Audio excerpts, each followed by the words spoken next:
Welcome to Momentum Boost, and I'm Adrienne Gold-Davis, the host of Momentum Boost and one of the trip leaders for Momentum. So at Momentum, we want to inspire you to live your most meaningful life by connecting to Jewish values, by engaging with Israel, by taking action, and by fostering unity without uniformity. Today, we're going to explore how you can find unity without uniformity amid divisive times with Mrs. Rachelle Frankel, a woman who brought Israelis from all backgrounds together during a heart-wrenching personal and national tragedy. So let's get started. It's time for today's boost, and as always, just remember to leave your questions in the Q&A box that Zoom provides, and we'll monitor it throughout the entire webinar. Today, we are grateful to welcome Rachelle Frankel. In the summer of 2014, the entire world held its collective breath as we waited to hear news about the kidnapping of 3 Israeli boys, Rachelle Frankel, Gilad Shaer, and Eyal Yifrach. When the news broke of the tragic murders, the entire Jewish world seemed to mourn as one. Rachelle's mother, Mrs. Frankel, was forced into a very public place. She addressed the United Nations. She spoke to global media. And all this while sharing her pain with the world. And since that dreaded day 6 years ago, and by the way, it was in fact Naftali's 6th-year site last Sunday, she has become a figure for unity and the concurrent activism that she empowered within herself and the world. She has a lot to teach us about faith, about creating unity during challenging times such as the ones we're in, and into transforming pain into a more productive and meaningful life despite it all. She was born and raised in Israel. She's a Yoetzet Halacha, which is an advisor of Jewish law. She teaches at the Nishmat Seminary for Women, and she's the director of Matan's Advanced Halacha program.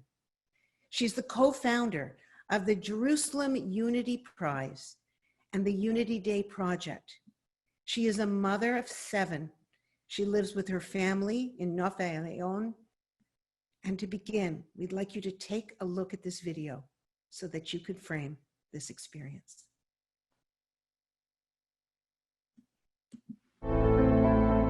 Three teens who were missing in Israel have been found dead. A revenge killing triggered new violence in Jerusalem. To commemorate the horrendous murder of 5 sons, we were looking to unite the Jewish people and the people in the state of Israel. We created the Jerusalem Unity Prize and Unity Day to celebrate people and organizations working to bring people together. The idea of the Unity Prize is the most potentially transformative institution in the state of Israel. Together with Gesher, the Jerusalem mayor Nir Barkat, and the 3 families, we are putting unity on the national agenda. בצה"ל מציינים היום את יום האחדות. יום האחדות, שנה אחרי חטיפת 3 הנערים. This single day, over 1 million people are engaging in acts of unity. It is the greatest symbol and project of its kind ever. שהאחדות והסולידריות יכולים להיות חלק ממרקם החיים שלנו ביום-יום. כי זאת התשובה שלנו, מי החברה הישראלית באמת.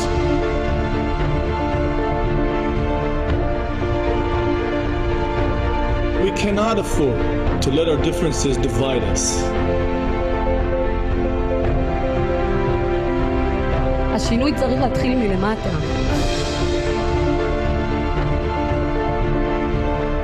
These heroic parents, in the midst of death, have changed the Jewish world. The families of the boys have asked the Jewish world to lead the way to show what can be done for real unity. Around the world right now, there are approximately 1.2 million Jews participating in a Jewish unity event. Welcome to Unity Day. Today has been an extraordinary day. We urge you to make the most of this opportunity to support us and one another. This is the legacy of our boys. And unity isn't only going to be this profound prize. It is going to become what we do and who we are.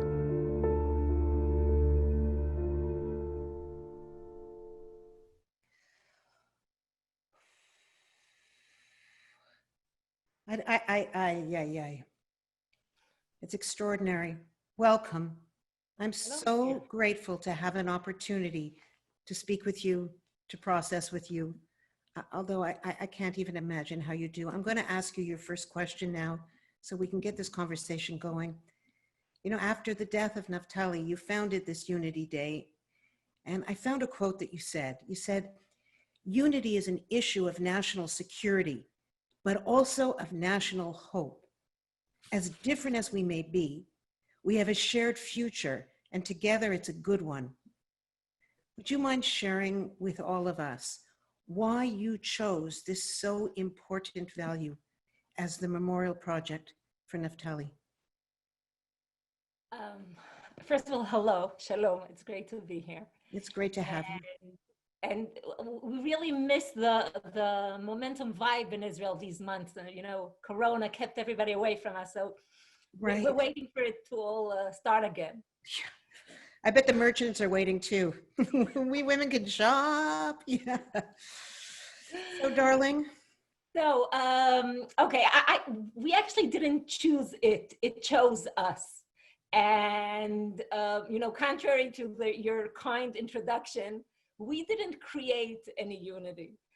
When the kidnapping, you know, the whole ordeal began, we were washed by waves of love and caring and connection, and I can't even start to describe, you know, the people from different walks of Jewish life, you know, from the very, very ultra Masharim Orthodox, and to all the way to every corner of the land, and of the you know, all over the world, and the left and the right, and it just was unbelievable. And it wasn't only our experience, as you know, was the one stuck, you know, going crazy in anxiety and everything that happens during that time.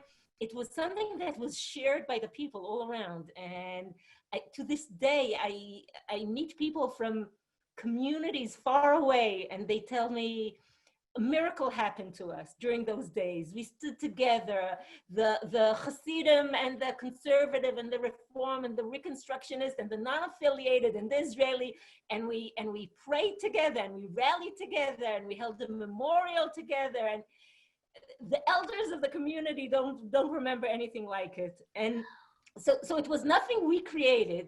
At most, we reflected it back. No, seriously, there was so much, it was such a tremendous hug and care and prayer and a wave of positive energy and strengthening, that by the end of that summer, and it was a difficult summer, definitely on a personal level, but then there was a war here and things were complicated. And it felt like, on one hand, things were falling apart, you know, you had to learn how to walk again.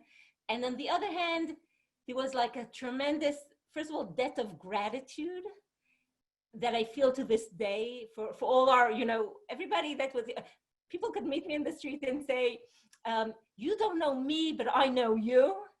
And truthfully, my feeling is, I do know you. You were with me in the worst time of my life. Could you feel it? Rachelle, are you telling me you could feel that collective yearning?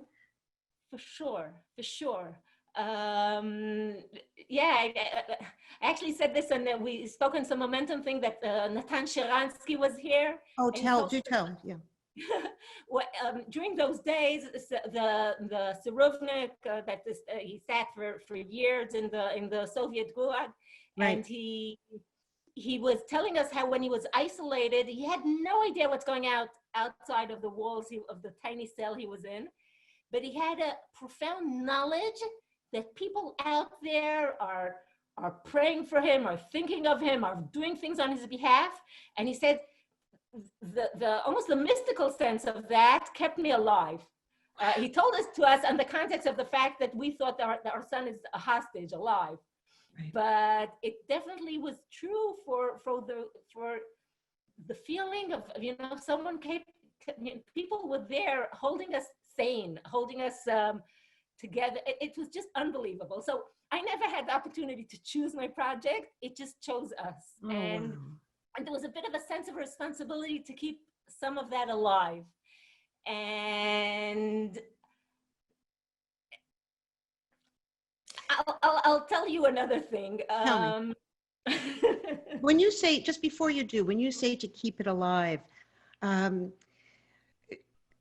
sweetness and the hug of the universal kind of support that you felt obviously doesn't mitigate the pain of the loss, but it buoyed you along during that. Do you remember that? What was that sensation? Was it, I'm not alone? I mean, it encourages people to really put their intentions to other people in pain, right? Definitely. I mean, it's a parent's perfect nightmare. So on one hand, you don't eat, you don't sleep, you're losing it almost. But on the other hand, it's like knowing there's a nation keeping your back. There's a nation there that won't let you fall. There's different type of efforts that are there to do anything humanly possible to bring him back home. We didn't find them the way we hoped to find them, but still we found them and we brought them home. It was a big deal. And it wouldn't have happened otherwise. Last year we brought home Zachariah Baumel after 37 years of being captive, and his body was captive. And it says amazing things about who we are and our DNA, and we'll never forget, and we'll always bring, but living, God willing, a happy, healthy life.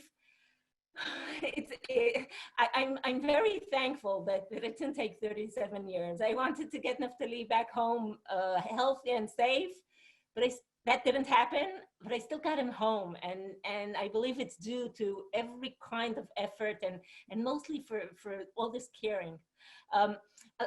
Two more things I want to say in this concept. As much. Much as you want. We're here. One is that for me, it's not about commemoration. I personally don't really believe in commemoration. Like, I have a prayer that he lives on in the lives of his family and friends that really knew him. And that means a lot to me, but there's no reason that the whole world will know his name. On the other hand, sometimes I experience it over and over, that the memory of that summer, the memory of who we were as a people during that time has, I hate this word, but it's inspiring. It reminds us of what we're capable of who we could be at our best. So that's really, really very significant for me. And the last thing is that you were saying that I think the quote was, it's a matter of national security, but more than that, a matter of national hope. Right. And hope is a big deal. It's saying I have a positive out view, and I have a positive things to live up to. This weekend, we read the portion of Torah that dealt with the spies that went to the land of Israel, and they kind of got turned off, and they spoke badly of the land. And I found this quote by Rabbi Lord Jonathan Sachs. I can't say it in this intelligent English accent, but I'll tell you what it says. Give it a shot. He says, optimism is the belief that it will be all right. Israelis always say, Yeh beseder, it's going to be okay. Right.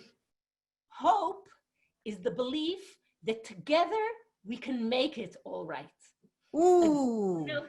A Jew who knows the history of his people cannot be an optimist.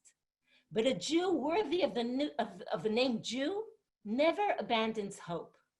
The most pessimistic prophets, from Amos to Jeremiah, voiced also the voice of hope. The Meraglim, the spies, on the other hand, showed defeatism, that you're going to be defeated, and failed as leaders and as Jews. And then listen to this. To be a Jew is to be an agent of hope. Wow. So that's a big deal. That's a big deal. To be a Jew is to be an agent of hope. I read the other day a quote that said that worry is negative prayer.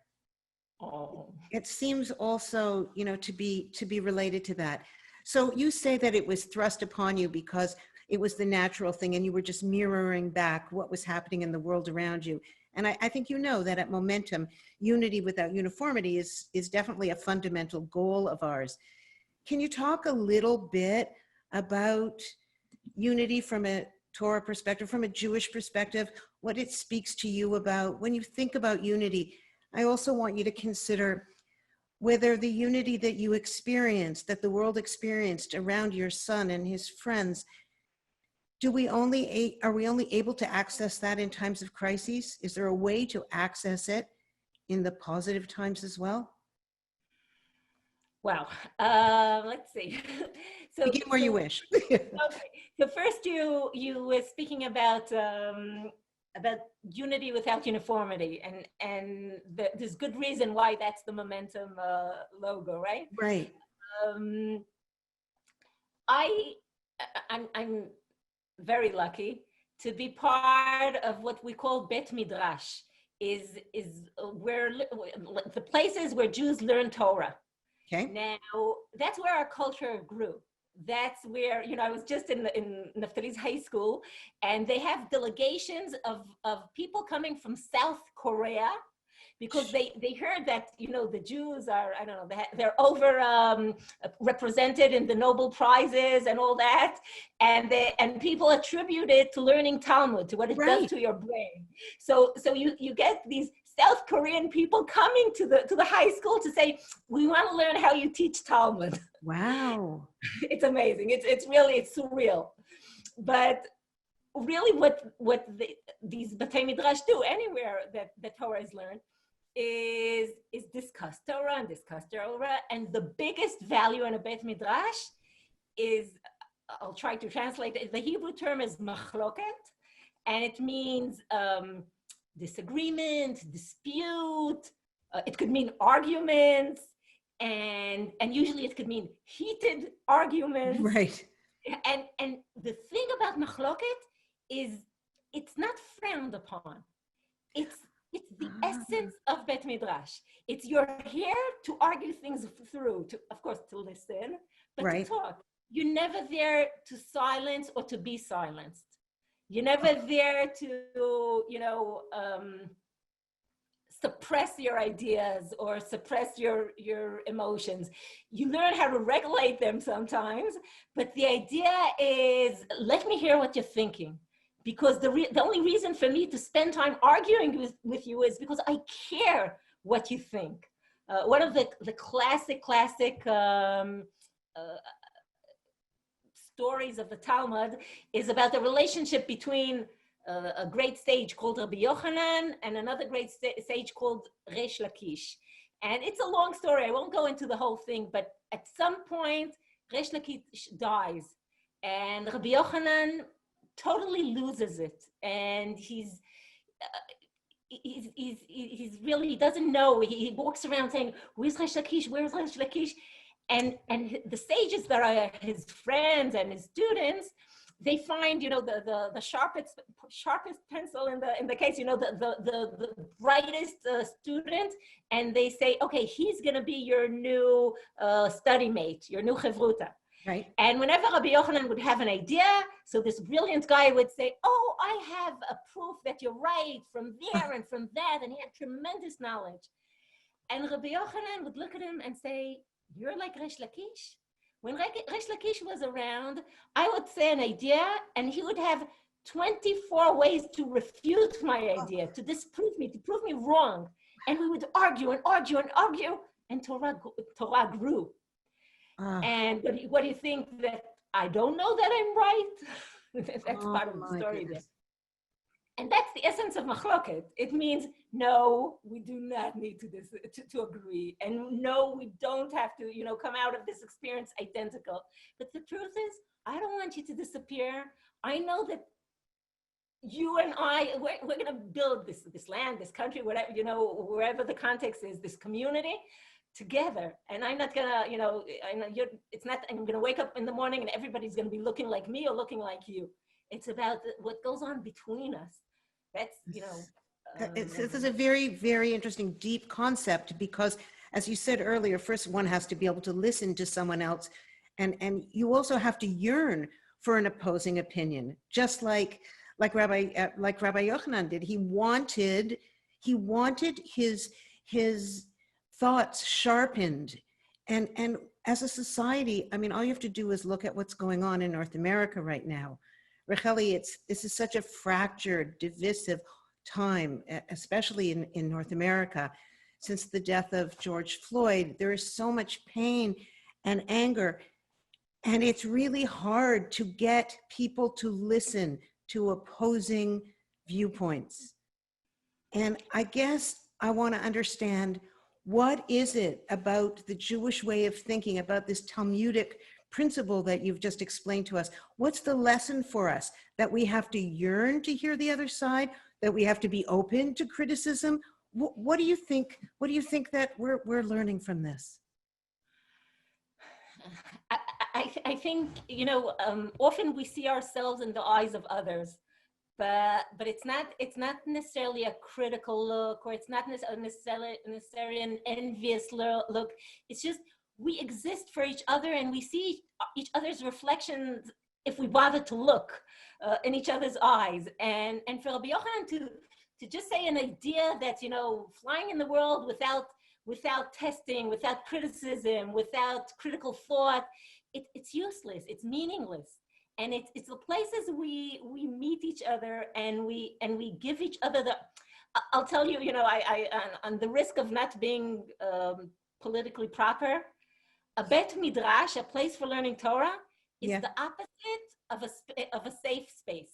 Okay, what's safe about it is that I'm here to hear you. What's safe about it is I'm here to hear opposing opinions. Okay, it's not a place where, okay, let's silence anything that doesn't fit with my specific agenda. So to me, it's heartbreaking to see what's going on in America.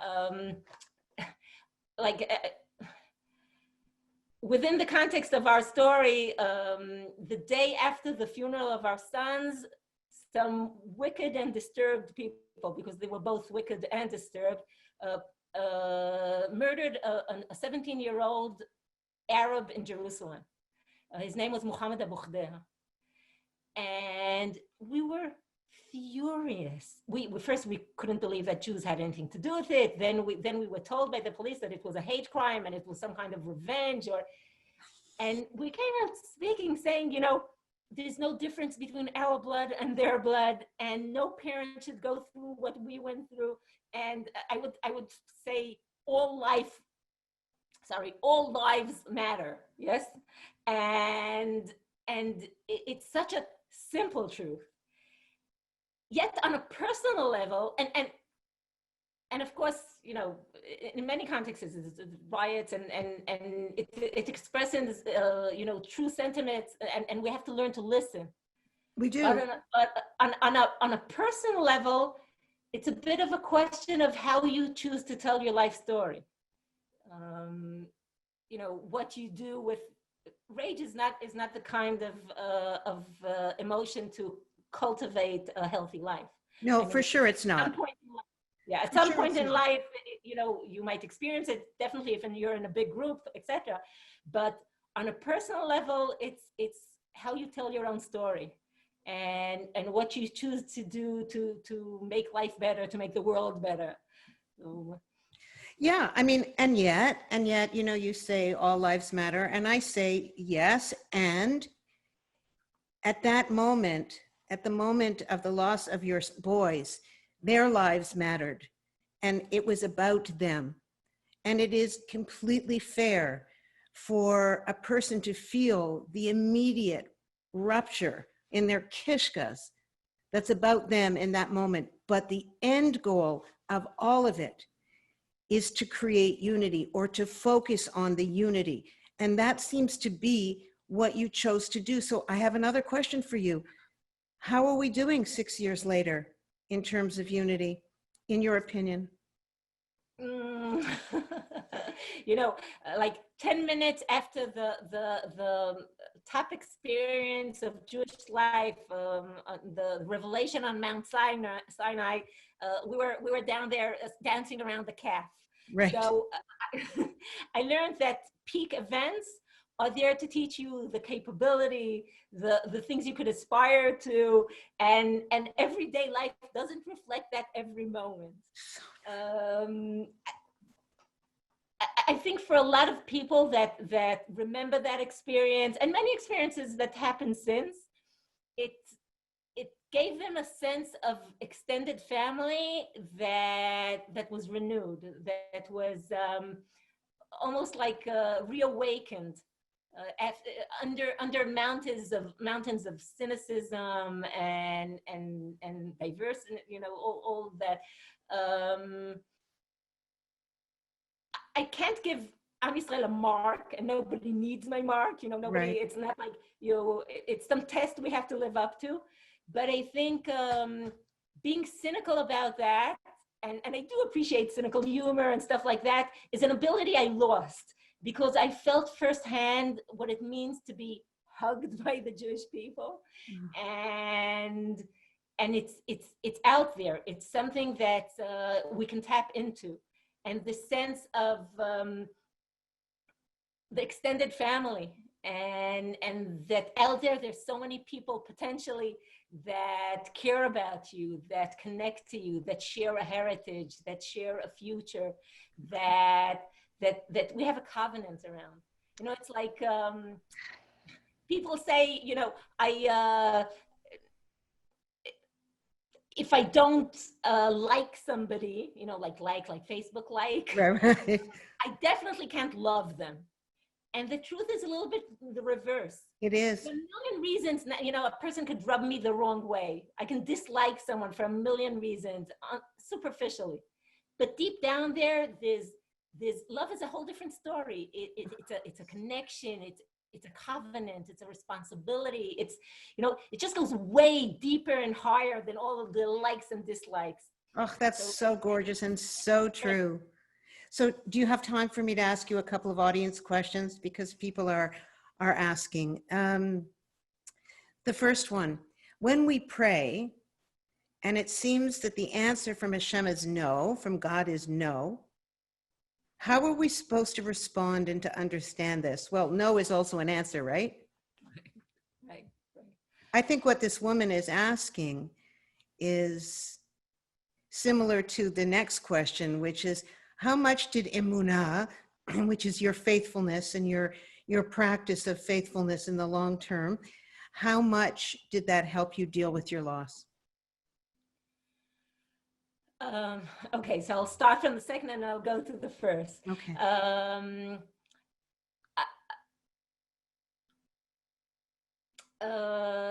You know, at the time, people were talking about a crisis of faith or asking me about it, and I remember then that to me it felt irrational, because before there were bad things happening to other people, and I was a believer, and now something bad, really bad, touched our lives.